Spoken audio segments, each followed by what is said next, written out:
Ma com'è possibile? La Turchia è nella NATO come noi, non è che siamo nemici, anzi al massimo siamo alleati.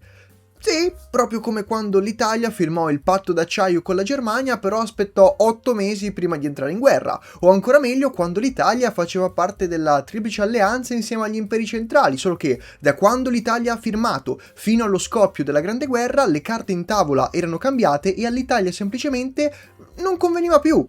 Il solito voltagabbana di noi italiani? O forse c'è qualcosa di altro? Spoiler, sì, c'è qualcosa di altro, questo è per farvi solo capire quanto valgono le convenzioni internazionali siglate, ovvero meno di zero. Questo è quello che dobbiamo ricordarci quando pensiamo alla Turchia, potenza che, almeno per ora, è oggettivamente il nemico più grande dell'Italia. E sottolineo dell'Italia, non dell'Unione Europea, non dell'Occidente, non della NATO, questo per sottolineare come è un problema solamente nostro, non ci sono articoli 5 da invocare e nessuno verrà a salvarci. Oggi scaveremo nella psiche turca, capiremo cosa smuove il popolo turco tra politiche neo-ottomane ed il mito della patria blu, daremo uno sguardo all'avanzata turca nel corso dei decenni fino a capire come questi ci hanno scalzato dai territori che storicamente sono sempre stati sotto la nostra sfera di influenza, per poi chiudere sulle possibili soluzioni. Come li fermiamo? Da dove partire? Come convincere gli italiani soprattutto? Ah, giusto per assicurarmi che arriviate fino alla fine del video, vi anticipo subito che non è una cosa che riguarda solamente la Somalia piuttosto che la Libia, riguarda anche noi, dato che il turco è già arrivato in Italia. Quella che è tendenzialmente la mentalità turca si può racchiudere nell'espressione neo-ottomanesimo. Come possiamo definire il neo-ottomanesimo? Beh, innanzitutto c'è la definizione scolastica. Il neo-ottomanesimo è una corrente di pensiero turca che favorisce l'impegno della Turchia in tutti quei paesi che un tempo facevano parte dell'impero ottomano, dove impegno potrebbe dire tutto e niente. La definizione scolastica dice anche: l'ideologia nasce alla fine della guerra fredda ed è stata inventata da giornalisti e politici. Certo, poi immagino sia un caso che Cipro sia stata invasa nel 1974. Tempo al tempo. Per capire davvero le politiche neo-ottomane dobbiamo capire come ragionano i turchi e per studiare come ragionano i turchi capiamo subito che non c'è un punto d'inizio. La mentalità turca si sviluppa di pari passo nel corso dei secoli con l'evoluzione dell'impero ottomano. Non è che negli anni 90 si sono svegliati e hanno inventato questa cosa qui. No, perché questo è quello che si sente dire in giro, Negli anni 90 un gruppo di persone ha distillato la formula del neo-ottomanesimo. No, negli anni 90 un gruppo di persone, giornalisti e politici ha messo semplicemente su carta, utilizzato le parole giuste per spiegare quello che era il sentimento popolare turco di allora come di oggi. Parliamo quindi dei nostri amici turchi. Cosa sa di sé il turco medio? Badate bene, il turco medio, quindi ignorate la gente che vive a Istanbul piuttosto che ad Ankara oppure a Edirne, stiamo parlando del contadinotto delle steppe anatoliche, il tizio che quando esce di casa vede i curdi e gli armeni e li guarda male. Questo tizio sa che i suoi progenitori venivano da un posto molto lontano e appena approdarono nella penisola anatolica seppero imporsi su tutto il territorio, conquistare l'impero romano, soggiogare le popolazioni arabe e in più di un'occasione abbattere la Persia. Tutto questo è stato possibile grazie al miracolo ottomano. Vuol dire che nel corso dei secoli ci sono state generazioni su generazioni, nonni, padri, figli che hanno tramandato di volta in volta pochi semplici concetti, tipo per esempio che loro sono i migliori. Quelli che li stanno attorno o sono dei cattivi o sono dei poveretti che, guardali, non ce la fanno, hanno bisogno di essere comandati, ma soprattutto che loro si trovano lì per un bene superiore che per tutta la durata della storia ottomana, quasi tutta, ha avuto il nome di Islam. Questa mentalità è antichissima, persiste ancora oggi in larga parte della popolazione turca e soprattutto non si è mai interrotta, anche in quei momenti in cui le situazioni mondiali erano più tese e la Turchia ha dovuto stare a cuccia, diciamo. Però la mentalità persisteva. Tuttavia oggi i tempi sono cambiati. Oggi per una potenza imperiale c'è possibilità tendenzialmente di espandere le sue zone di influenza, senza farsi troppo sgamare dal grande babbo a stelle e strisce, ovvio. Specifichiamo una cosa importantissima: espandere la propria zona di influenza si può fare in mille modi diversi. Magari prima bastava semplicemente un matrimonio e dopodiché sopprimere le rivolte nel sangue. Si può fare banalmente con la forza bruta: io intervengo militarmente e poi metto su un governo fantoccio. Si può sedurre un paese con la narrazione, sia essa un'ideologia politica piuttosto che la religione. Però ad oggi, almeno in questa parte di mondo, il metodo più facile è indubbiamente l'economia. Banalmente, quando io decido di investire in quella nazione, ristrutturare un qualcosa di quella nazione, insomma quando riesco a vincolare i mercati di un paese al mio. Come sempre accade però spesso non è mai una di queste cose singolarmente, ma sono più o meno tutte assieme. Questo per dirvi che se anche non vediamo la mezzaluna islamica sventolare sui Balcani, non vuol dire che la cosa non sta succedendo, semplicemente oggi in questa parte di mondo funziona meglio fare l'accordo bilaterale, mandare il piccolo contingente eccetera eccetera, ma ha lo stesso identico valore di una campagna di conquista, ovvero assoggettare qualcun altro a se stessi. La mentalità e quindi le politiche neo-ottomane trovano la loro prima fase di concretizzazione con il mito della patria blu, Mavi Vatan, dottrina geopolitica e militare che afferma banalmente che una parte del Mediterraneo orientale e del Mar Nero siano di proprietà turca, non acque internazionali, non dell'Occidente, semplicemente turche. Stando alla Turchia il motivo era perché i poveri turchi si sentivano circondati, quando in realtà ah no, aspetta, è vero, stiamo parlando della Turchia, una nazione che è ben conscia della propria storia e di come si sta al mondo, e infatti hanno ragione. Il primo passo per ampliare la propria zona di influenza è indubbiamente il controllo delle acque costiere. Il Mediterraneo orientale è indubbiamente il primo tassello da controllare. Anche qui, il mito della patria blu nasce intorno agli anni 70, però prendete queste informazioni con le pinze, insomma, anche 2000 anni fa le popolazioni che vivevano in Anatolia ci sono arrivati al fatto che per avere profondità difensiva devo controllare le acque costiere, quindi la cosa vale come non vale. Quando vi dico che questa ideologia nasce negli anni 70, questa corrente di pensiero negli anni 90, prendete con le pinze la cosa. Solamente dopo la profondità difensiva arrivano le altre motivazioni, come per esempio un generico controllo delle acque e delle tratte commerciali, oppure il sempreverde controllo delle risorse energetiche, scoperte tra l'altro proprio di recente nella zona del Mediterraneo orientale. L'obiettivo della patria blu è quindi un generale controllo di quegli spazi marittimi limitrofi dell'Anatolia. Riassunto velocissimo quindi, nella mente dei turchi c'è questa cosa qui. Noi siamo una sottospecie di popolo messianico che ha il dovere di tornare alla grandezza imperiale. Questa cosa qui si concretizza con il neo-ottomanesimo, quindi con l'impegno della Turchia negli ex territori dell'impero ottomano tramite la missione pan-islamica. Lato geopolitico e militare, la cosa si concretizza col primo passo nella dottrina della Mavi Vatan, la patria blu, ovvero controllare le acque limitrofe intorno all'Anatolia. Piccolo spoiler, è presente anche un'altra missione imperiale in Anatolia, però la vedremo in seguito, una cosa per volta. Per adesso vediamo la storia della Turchia moderna brevemente e di come questa si sia risollevata fino a diventare una minaccia nel corso dei decenni.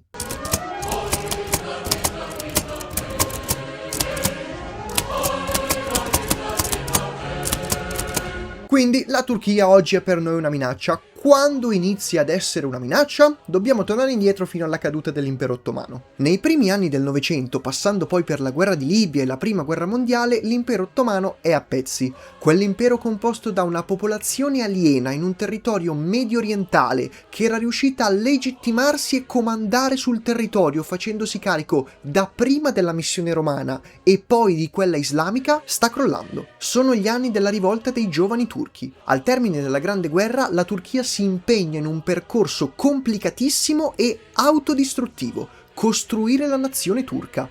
Ecco che vengono delineati i confini della Turchia moderna, i turchi iniziano ad avere i cognomi, la lingua turca viene ripulita dall'arabo, il persiano e il greco, la Turchia diventa laica, arriva l'alfabeto latino e tutte quelle cose lì. E questo è il grande scherzone in cui noi occidentali caschiamo ogni volta. Finalmente hanno capito, basta con questo impero sgangherato, basta con l'impero islamico, basta religione di Stato, guarda qua che splendido, una bella repubblica, diritti civili, tripartizione dei poteri, finalmente si sono svegliati anche loro. Dura da accettare ma non è andata proprio così, insomma 7 secoli di storia e di mentalità imperiale non è che si possono proprio smantellare con delle riforme scritte, insomma 2 pesi 2 misure, no? Ecco quindi che in sostituzione alla missione pan-islamica arriva qualcosa di diverso nella mente dei turchi, ovvero la missione panturanica o panturcica. Se la missione pan-islamica diceva noi turchi dobbiamo diventare il fulcro del mondo islamico per soggiogare le popolazioni limitrofe, altrimenti questi ci mangiano, la missione panturanica diceva abbandoniamo l'Islam, abbandoniamo il Mediterraneo, riscopriamo noi stessi e guardiamo a Oriente. Noi siamo turchi, andiamo incontro alle popolazioni turciche, dall'Asia centrale fino a forse la Siberia. Ecco perché faccio da eco a chi dice che noi non ci abbiamo capito nulla. Quando noi studiamo questa cosa sono semplicemente i turchi che si sono innamorati della democrazia. Però se lo vai a chiedere a un turco, lui ti dice no, aspetta, quali valori occidentali? Noi stiamo semplicemente riscoprendo noi stessi, anzi, stiamo tornando a Oriente, ma quale Occidente? Dove l'hai visto l'Occidente? A testimonianza di quello che vi dico, prendo in esame una figura chiave dei giovani turchi, anzi, il loro capo, ovvero Ismail Enver. Enver Pascià servì fino all'ultimo l'impero ottomano, fino alla disastrosa Grande Guerra. Appena terminato il conflitto, però, Enver Pascià trovò la morte. In che modo? Durante la sconosciutissima rivolta dei Basmaki, rivolte delle popolazioni turciche in territorio sovietico. Cioè, non so se vi rendete conto, quest'uomo ha servito fino all'ultimo l'impero ottomano, il decadente e morente impero ottomano. Nel momento esatto in cui l'impero ha cessato di esistere, formalmente, quest'uomo stava già lavorando per creare l'impero successivo, ovvero quello panturanico. Questo spiega benissimo la mentalità turca di allora come di oggi. Quindi, negli anni della Seconda Guerra Mondiale, la Turchia si è impegnata in quello che noi chiamiamo percorso di modernizzazione. Quello che sta succedendo davvero è che l'imperiale popolo turco sta abbandonando la vecchia bandiera, che ha spremuto fino all'ultimo,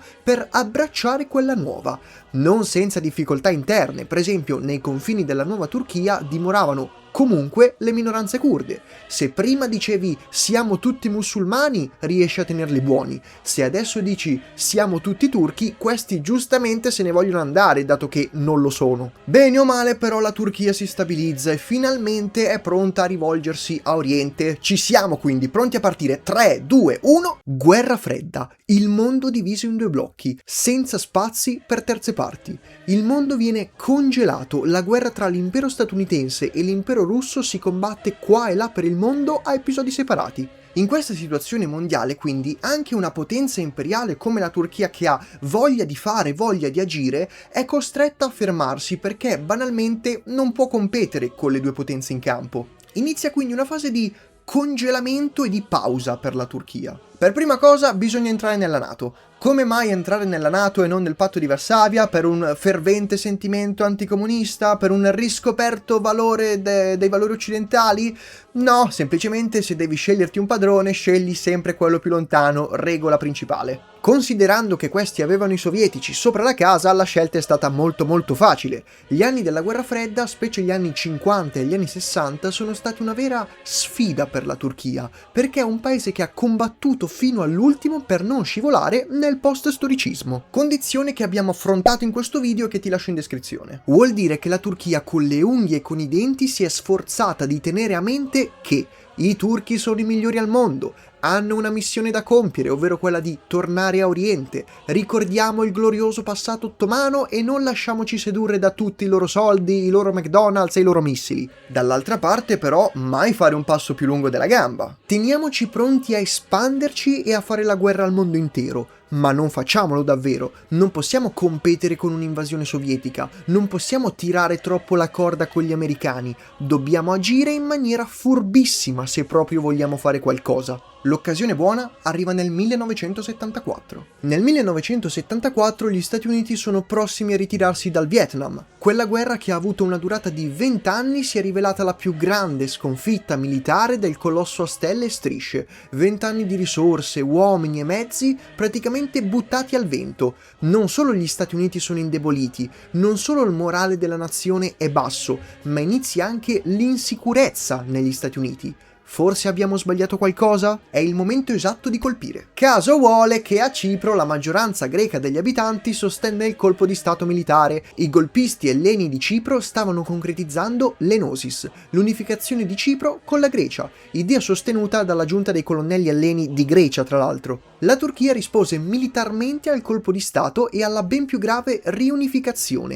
Una riunificazione voleva dire avere gli storici nemici greci sia ad ovest che a sud. La Turchia quindi invade Cipro dicendo che vuole salvaguardare la minoranza turca sull'isola, che per carità magari è anche vero, dopotutto si abbina perfettamente con la missione panturanica. Il punto è un altro però: per salvaguardare la minoranza turca sull'isola ti basta frenare il colpo di stato e premere sul pulsante dei diritti civili. Non è necessario costruire uno stato fantoccio che dura dal 1974 ed è riconosciuto solo dalla Turchia. Cipro del Nord. L'obiettivo vero, come sempre, è la profondità difensiva. Se io ho il controllo di tutta o quasi tutta Cipro, sono schermato a sud. Con la creazione di Cipro del Nord, la Turchia compie il primo passo per la missione panturanica.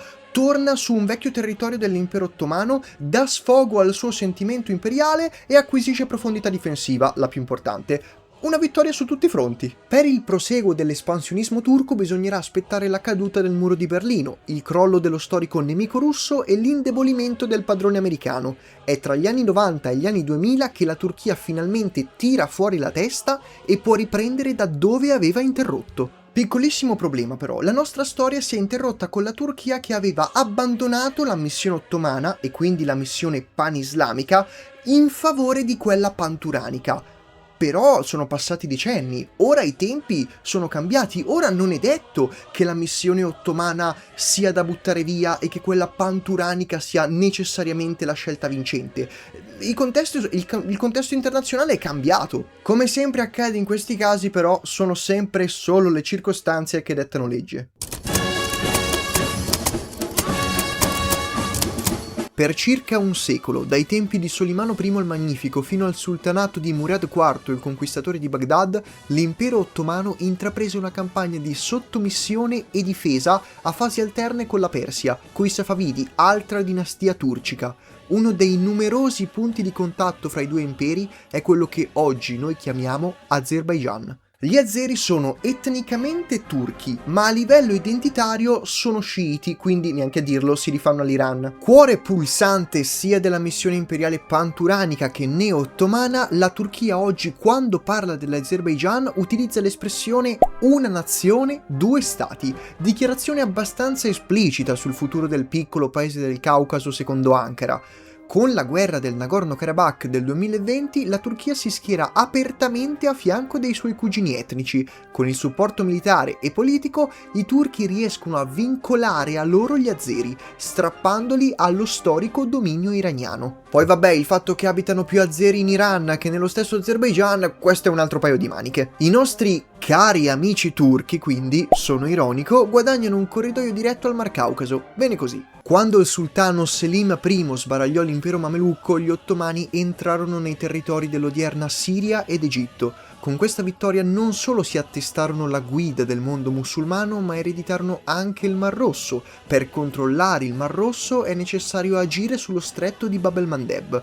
Ecco perché nei decenni successivi gli ottomani intervennero più volte a favore dei piccoli sultanati somali in chiave antiportoghese, riuscendo a consolidare il loro controllo sulla costa esterna del Corno d'Africa. A quanto pare questo vago controllo ottomano è sufficiente per giustificare Ankara che nel 2011 con un generosissimo atto decide di portare aiuti umanitari al paese in preda alla guerra civile. Seguono la costruzione dell'ambasciata turca, accordo di cooperazione militare e costruzione della base militare Turk Som, la seconda più grande base militare turca fuori dall'Anatolia. Due questioni fondamentali. La prima è che la Turchia, nonostante la missione neo-ottomana e quindi pan-islamica, interviene in Somalia contro i miliziani musulmani. Questo per farvi capire quanto valgono le religioni e le ideologie in generale. La seconda e decisamente più importante, la base militare viene costruita a Mogadiscio. Forse chi è un po' più grande di me si ricorderà questo nome perché Mogadiscio e la Somalia è una questione ancora aperta per il nostro paese. Non solo perché la Somalia è stata colonia italiana dal 1889 al 1960,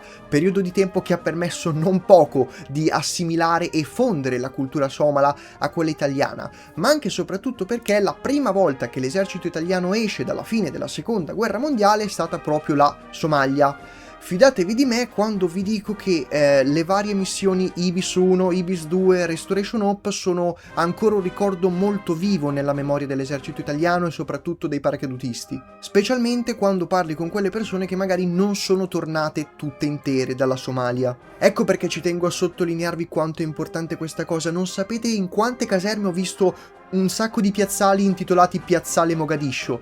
Però per noi no, noi non lo sappiamo, per noi è solamente un posto di scappati di casa, dove si fanno le guerre, dove sono degli incivili, e ora paghiamo il prezzo di questa superficialità, dato che anche e soprattutto al netto di tutte le porcherie del colonialismo, la Somalia l'abbiamo costruita e finanziata noi, e ora soffiata. Questo non ci rende più bravi o più pacifisti dei turchi, semplicemente siamo più stupidi, dato che se non siamo noi, se non sono i turchi, comunque sarà qualcun altro, dato che non esistono spazi vuoti sulle carte. Ad oggi Ankara mantiene ancora il suo legame con la Somalia, addestrando i locali e promuovendo una sorta di fratellanza musulmana con i somali. Non occorre spingersi così a sud però. La prima regione a sud della penisola anatolica che faceva parte dell'impero mamelucco era la Siria, territorio che passa in piena gestione ottomana. Fin dai primi anni 2000 Turchia e Siria si sono quasi ritrovati, come se prima non si parlassero più. Inizialmente vincolare la Siria è facile, fratelli nell'Islam, accordi commerciali e abolizione dei visti. Dal 2011 e in modo più concreto dal 2016 la Turchia si schiera contro il regime siriano supportando i rivoltosi, decisamente più comodi per il sultano. Ad oggi la Turchia non solo è presente in Siria ma mantiene anche il controllo militare del nord della Siria. Il tutto è considerato come corridoio difensivo per gli attacchi, insomma le solite stupidaggini. La verità è un'altra, che mantenere col controllo militare impedisce alle minoranze turche della Siria di reclamare uno spazio autonomo, magari addirittura uno stato. E questo perché è importante? Perché se nasce un piccolo stato autonomo curdo tra le minoranze della Siria, questo potrebbe dare linfa vitale alle spinte secessioniste dei turchi che vivono in Anatolia orientale, e sono un bel po'. La Turchia perderebbe così un grande pezzo di territorio, quindi devo impedire la cosa sul nascere. In effetti la questione dei curdi è una cosa che mette d'accordo tutti quanti in Medio Oriente, dalla Turchia all'Iran. Paradossalmente l'unico stato che potrebbe beneficiare della cosa è proprio Israele. Con l'annessione dell'impero mamelucco gli ottomani entrano anche nei territori dell'odierna Palestina. La Palestina ai tempi era un comodissimo corridoio che collegava il Medio Oriente all'Africa, oltre a essere territorio di culto per i sudditi di fede giudaica. Abbiamo già dedicato questo video alla storia di Israele e Palestina, ve lo lascio sotto in descrizione, però da quello che sappiamo dagli ultimi aggiornamenti la Turchia è entrata nella striscia di Gaza. Per carità, è una porzione di territorio troppo piccola per dire che il turco è tornato in Palestina, anche e soprattutto perché non è da sola, ci sono gli Stati Uniti, c'è la Turchia, ci sono i sauditi, c'è il Pakistan. Però nonostante tutto la Turchia ottiene un porto cogestito sul Mediterraneo orientale, quindi aumenta ancora quella cosa della patria blu, la rafforza. Avere però la cogestione della striscia di Gaza è praticamente l'equivalente di ottenere un importantissimo porto sul Mediterraneo orientale, in continuazione con il mito della patria blu, oltre a sferrare un colpo basso a Israele, nemico odierno della Turchia per il controllo del Medio Oriente. In realtà non c'è altro da dire, gli ultimi aggiornamenti sono davvero recentissimi, quindi vediamo come si evolve la situazione. Se vi state chiedendo anche come mai sono così bravo sulla storia ottomana, è merito di questo libro qui, Gli Ottomani, Khan, Cesari e Califfi. Libro strepitoso che vi consiglio, vi lascio in descrizione il mio link Amazon, che non lascia spazio alle interpretazioni, in realtà c'è veramente di tutto, dalla caduta dell'impero Selgiukide e alla diramazione delle varie tribù turciche fino alla nascita della Turchia, praticamente, i giovani turchi, Ataturk, passando chiaramente per la caduta di Costantinopoli, l'assedio alla Rumelia, i Giannizzeri, il decadimento dell'impero, insomma non lascia spazio all'interpretazione. È lideristico, nel senso il sultano ha fatto quello, il sultano ha fatto quell'altro, quindi poca geopolitica umana, però poco importa, però è comunque fantastico per scoprire un mondo che qua in Occidente è studiato veramente poco. Nel 1551 il fiorente impero ottomano sotto Solimano I strappa Tripoli ai Cavalieri di Malta. Negli anni successivi il dominio si estende grosso modo in quella che è l'attuale Libia, dando vita a quello che fu lo storico Eyalet, poi Vilayet di Tripolitania. fu uno dei territori più storici dell'impero ottomano, che questi conservò fino al 1911, anno in cui abbiamo fatto un culo così al sultano strappando le coste nordafricane al malato d'Europa. Ne abbiamo già parlato in questo video su quanto sia stata importante la guerra di Libia non solo per l'Italia, ma quasi per tutto il mondo praticamente. Ti lascio il video in descrizione. Inutile discutere di vecchie glorie però, quando esattamente un secolo dopo, nel 2011, l'Italia volta le spalle alla Libia. L'Italia, paese troppo vecchio e troppo post-storico per opporsi alla decisione di Washington e dell'Eliseo. Con la guerra civile in Libia viene lasciato un vuoto di potere, quindi, che una nazione giovane come la Turchia non ha paura di colmare. Con la caduta di Gheddafi comincia la guerra civile libica, guerra civile che noi abbiamo etichettato come ennesimo episodio della cosiddetta primavera araba, come se gli arabi fossero tutti insieme, tutti uguali, ma a parte quello. Tra il 2019 e il 2020 la Turchia approva l'intervento militare a favore del governo nazionale, il governo di Tripoli, quello riconosciuto dall'Occidente. Vi faccio notare un paio di cose. La prima è di come la spaccatura iniziale del fronte della guerra civile sia praticamente identico alla storica spaccatura culturale della Libia, quindi da una parte la Tripolitania e dall'altra parte la Cirenaica. Che strano, eh? La seconda cosa è come la Turchia abbia supportato il suo alleato e il suo possedimento più storico, ovvero Tripoli, la Tripolitania, quindi decisamente il territorio che è stato più tempo calmo e mansueto sotto l'amministrazione ottomana. Alla Turchia piace vincere facile. L'intervento turco è stato decisivo, vuol dire che se ad oggi è stato firmato il cessate il fuoco e il governo di Tripoli riesce a reggersi in piedi, è solo perché ci sono lì i turchi. Conseguenza logica, i turchi non se ne possono andare perché servono. Ovviamente non sono lì gratuitamente, il turco si è posto come grande amico islamico di Tripoli, ma ha anche accesso diretto alle risorse energetiche del sottosuolo libico e, cosa decisamente più importante, ha permesso di estendere la politica militare della Patria Blu dal Mediterraneo orientale anche a quello centrale. Vi ricordo che nel Mediterraneo centrale ci sono le nostre rotte commerciali, i nostri interessi geopolitici e in generale il nostro controllo marittimo. Per me questa è una vergogna non solo il fatto che abbiamo abbandonato la più storica e la più importante delle nostre vecchie colonie, ma, come si dice, oltre il danno anche la beffa, perché fra tutti quelli che potevano tornare è tornato proprio il turco che ci ha fatto Marameo? Se io però faccio questi discorsi mi becco del nostalgico e del razzista, quindi vi anticipo subito che c'è anche un'altra questione, decisamente poco importante, ma comunque c'è, sull'importanza di possedere i territori nordafricani o comunque averli nella propria sfera di influenza, però ve lo svelo dopo. Per adesso passiamo al prossimo. Oh no. Tra il XIV e il XV secolo l'impero ottomano approda e sottomette la Rumelia, quelli che noi chiamiamo Balcani, simbolo del gioco ottomano, la caduta di Costantinopoli ad opera di Mehmed II, passato alla storia come il conquistatore. Tra gli anni 90 e gli anni 2000, dopo la disgregazione della Jugoslavia, la Turchia si erge come protettrice delle minoranze musulmane. Inizia una lenta, debole, ma costante seduzione degli stati balcanici.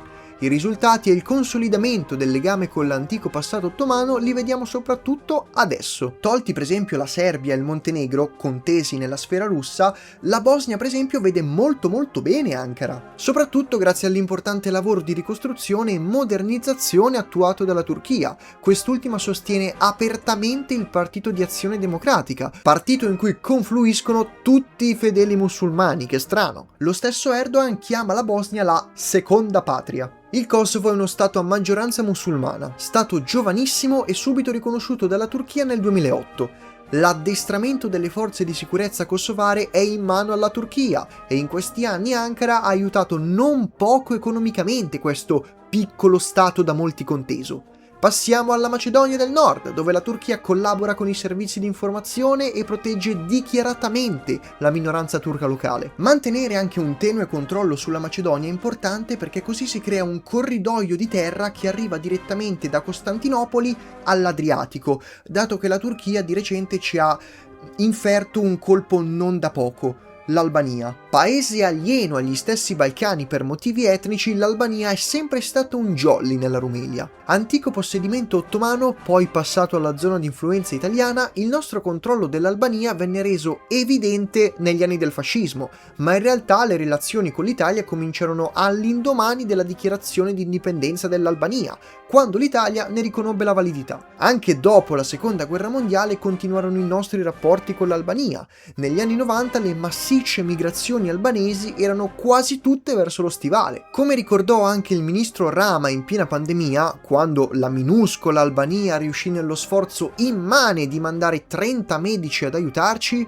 ricordate che quella è casa nostra. So che 30 medici e infermieri non riverseranno il rapporto tra la forza micidiale del nemico invisibile e le forze in tenuta bianca che lo stanno combattendo nella linea del fuoco da quella parte del mare.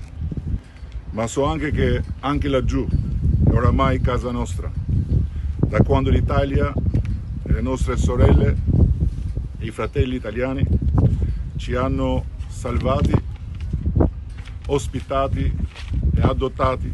È vero che tutti sono rinchiusi dentro le loro frontiere e anche paesi ricchissimi hanno girato la schiena agli altri, ma forse esattamente perché noi non siamo ricchi e neanche privi di memoria, non ci possiamo permettersi di non dimostrare all'Italia che gli albanesi e l'Albania non abbandonano mai l'amico in difficoltà.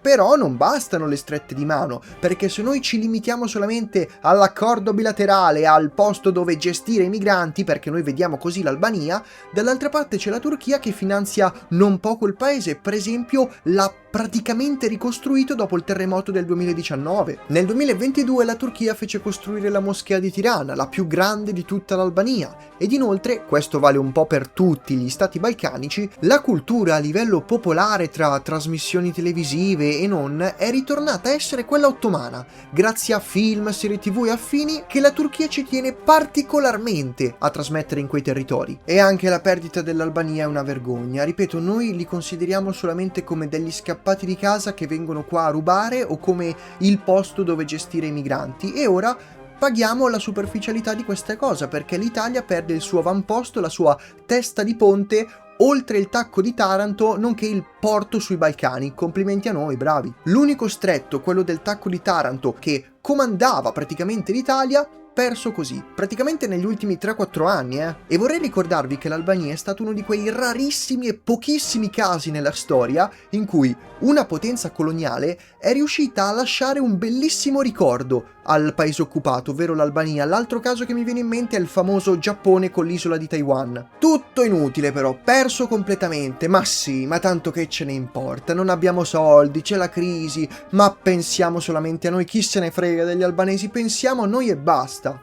Ok, pensiamo a noi. Dopo aver conquistato Costantinopoli e quindi l'impero romano, il sultano Maometto II il Conquistatore nel 1480 decide di andare oltre. Partendo dall'Albania con 90 galee e 18.000 soldati, il turco sbarca a Otranto, Puglia. L'avanzata ottomana viene miracolosamente fermata e la città si trasforma in una fortezza ottomana per qualche mese. Fortunatamente il Ghazi muore poco dopo e l'impero ottomano si indebolisce. Le truppe italiane e spagnole calano sulla penisola e ricacciano il turco a casa sua. Roma è salva. Tra il 2018 e il 2020 vengono inaugurati gasdotti in mano all'amministrazione turca, il TANAP. Il TANAP è un gasdotto che sfrutta il gas dell'Azerbaigian, viaggia sotto tutta la Turchia e arriva nella zona dei Balcani e del Mediterraneo orientale. Nel 2019 viene esteso con il TAP. Grecia e Albania sono coinvolti direttamente e inoltre si allaccia anche la Puglia. Da quel momento una minuscola parte del nostro stivale è agganciata alla Turchia,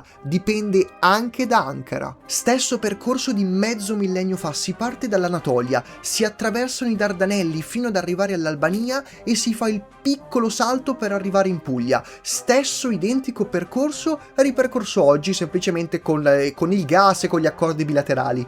Complimenti, possiamo tranquillamente dire che la Turchia non ha fallito il secondo assalto di Otranto, complimenti a noi. Come specificato prima, siamo comunque sempre tutti sotto il grande babbo a stelle e strisce, motivo per cui la Turchia non occupa militarmente le cose, non è che vedremo la mezzaluna islamica sventolare sull'Italia, state tranquilli.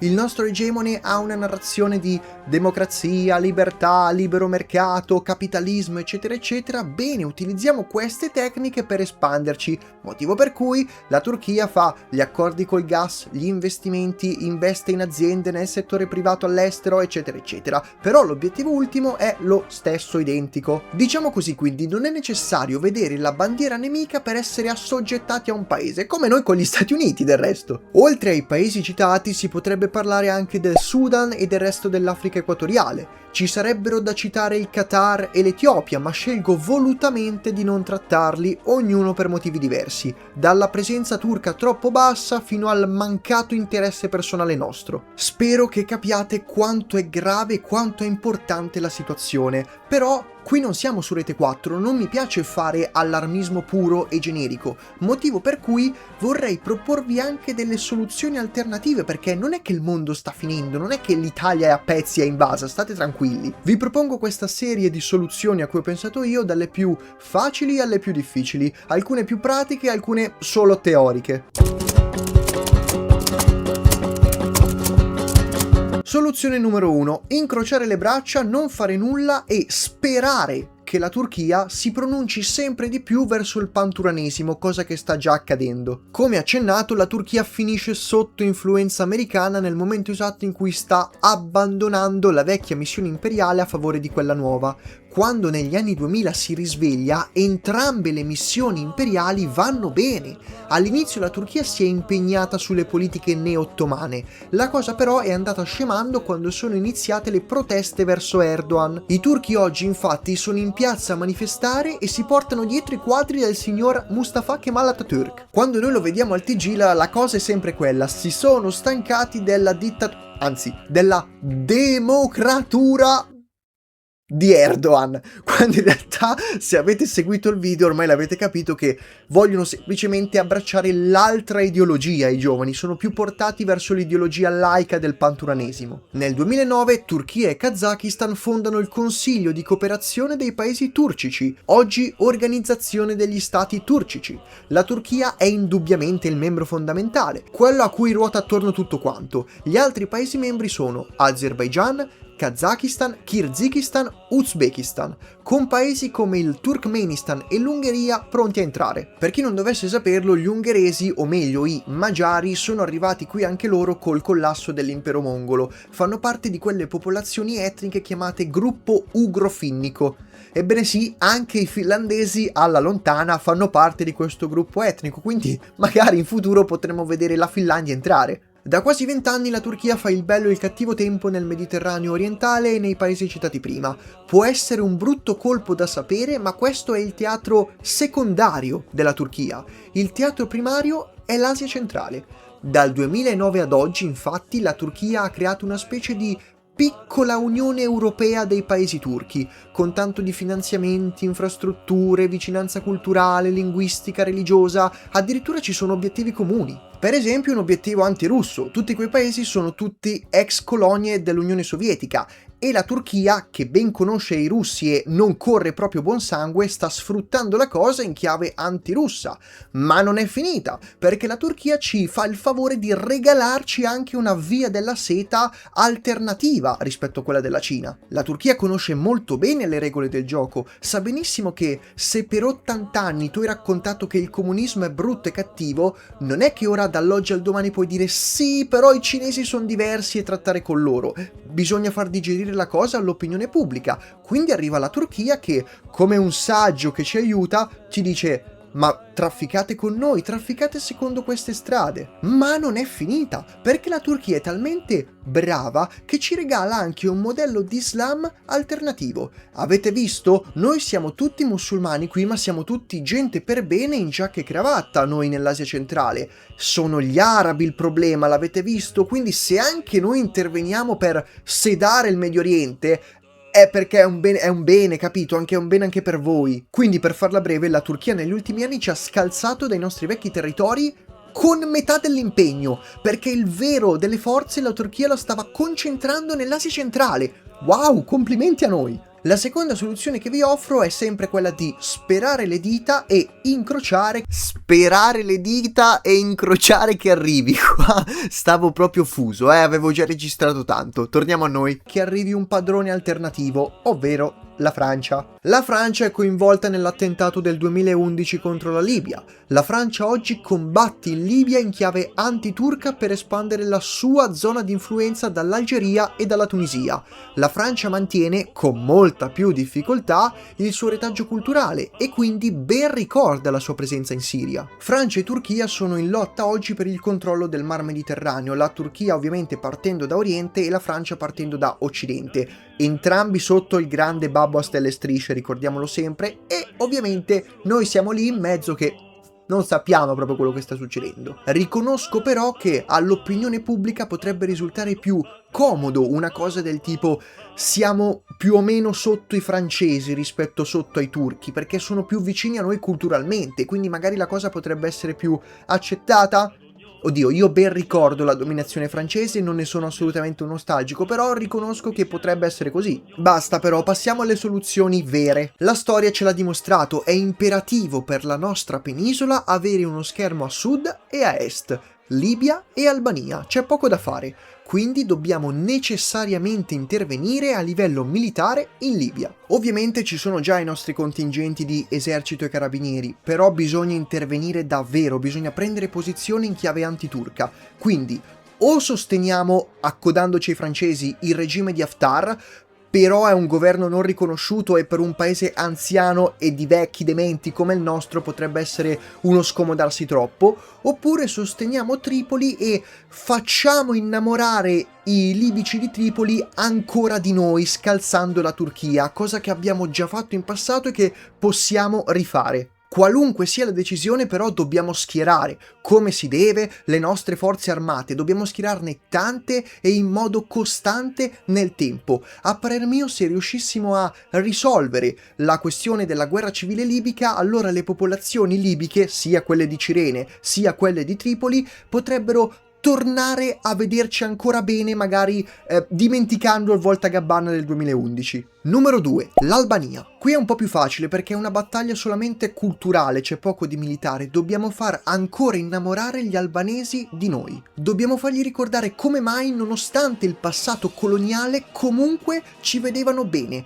Possiamo far leva su quello che vogliamo, sulla religione, sulla romanità, sulla vicinanza culturale del territorio dell'Illiria. Possiamo veramente premere su quello che vogliamo, ma è imperativo sostituire il Fez con la pizza. C'è un problema però, il nostro post-storicismo. Azioni del genere sono condannate e bollate come fasciste. Qui la fortuna arriva in nostro favore. Dovete perdonarmi perché ora farò una cosa di cui non ne vado fiero, ovvero macchiarmi le mani con la becera politica. In Italia c'è un problema sentito di immigrazione. Oggi non vinci le elezioni se non dici che vogliono mettere il velo alle nostre donne. La soluzione che propongo è quindi quella di prendere due piccioni con una fava. Bisogna dire all'opinione pubblica che la famosa remigrazione che tanto vogliono attuare c'è un solo modo per farla. La soluzione non è quella di chiudere porti, ma è andare noi là. Io non sono un politico, non seguo la politica, non me ne frega nulla di far politica, ma se qualcuno fra di voi è in politica o si occupa di politica, inventatevi questa cosa, inventatevi un modo qualsiasi per far digerire all'opinione pubblica che non dobbiamo semplicemente chiudere tutto, ma intervenire noi e risolvere la guerra. Anche perché non è una mia invenzione. Parlando della Libia prima c'è una cosa che non vi ho detto e che volevo tenervi per dopo. Eccoci qua. Controllare le rotte commerciali vuol dire anche controllare gli scafisti e i barconi che arrivano. Da quando la Turchia è entrata a Tripoli, da qualche anno, il Mediterraneo centrale è passato dalle nostre mani a quelle della Turchia. una cosa del genere va detta all'opinione pubblica. Dobbiamo dire che se arrivano gli immigrati brutti e cattivi è perché comandano i turchi e quindi vanno estirpati da Tripoli. In soldoni, quindi, a fianco al Salvini di turno che dice che l'Islam è brutto e cattivo, mettete sotto banco qualche stratega, qualche militare che suggerisca che se vogliamo fermare questo Islam brutto e cattivo, dobbiamo andare noi là a terminare la guerra. Stessa cosa per l'Albania, vincolare il problema politico alla soluzione geopolitica. Che ci vuoi fare? Sono tutti brutti e cattivi, arrivano qua, sono tutti dei ladri. Non è vero, Però che ci vuoi fare? Non possiamo sbatterli tutti in galera, la soluzione non è quella. La soluzione te la do io. Dobbiamo tornare noi lì, ovviamente non militarmente, a scalzare la Turchia perché poi così vedi che si risolve la situazione. Ultimissima nozione per, volendo, colpire la Turchia internamente sul piano culturale. Vi ricordate il perché è intervenuta in Siria? Anche e soprattutto perché per bloccare le spinte indipendentiste curde? E se vi dicessi che anche noi italiani, volendo, abbiamo qualcuno a cui citofonare in Turchia? Molto spesso si ironizza sugli italiani sparsi per il mondo. In Argentina sono praticamente tutti italiani. Negli Stati Uniti siamo andati lì e abbiamo fatto delle cose interessanti, eppure la più antica comunità al mondo di italiani si trova in Turchia, sono i Levantini. Gli italiani di Turchia dimorano quasi tutti nella parte ellena della Turchia, quindi la parte occidentale, e sono i discendenti degli ex coloni latini pisani, veneziani, genovesi, eccetera, che si sono fermati poi nei territori dell'impero ottomano. Hanno avuto quasi sempre ruoli importanti nell'impero, erano quasi tutti mercanti, artigiani, commercianti, insomma gente che portava ricchezza al sultano. Gli italiani si stabilirono soprattutto a Costantinopoli, specie nel quartiere Galata dove c'è la torre, e anche sulla costa ionica, soprattutto nella città di Smirne, oggi Izmir. Nel corso dei secoli la comunità venne tutelata ma continuò a diminuire. Metti per esempio con l'incendio del quartiere di Galata, molti si convertirono all'Islam, molti altri si mischiarono con le comunità ebraiche.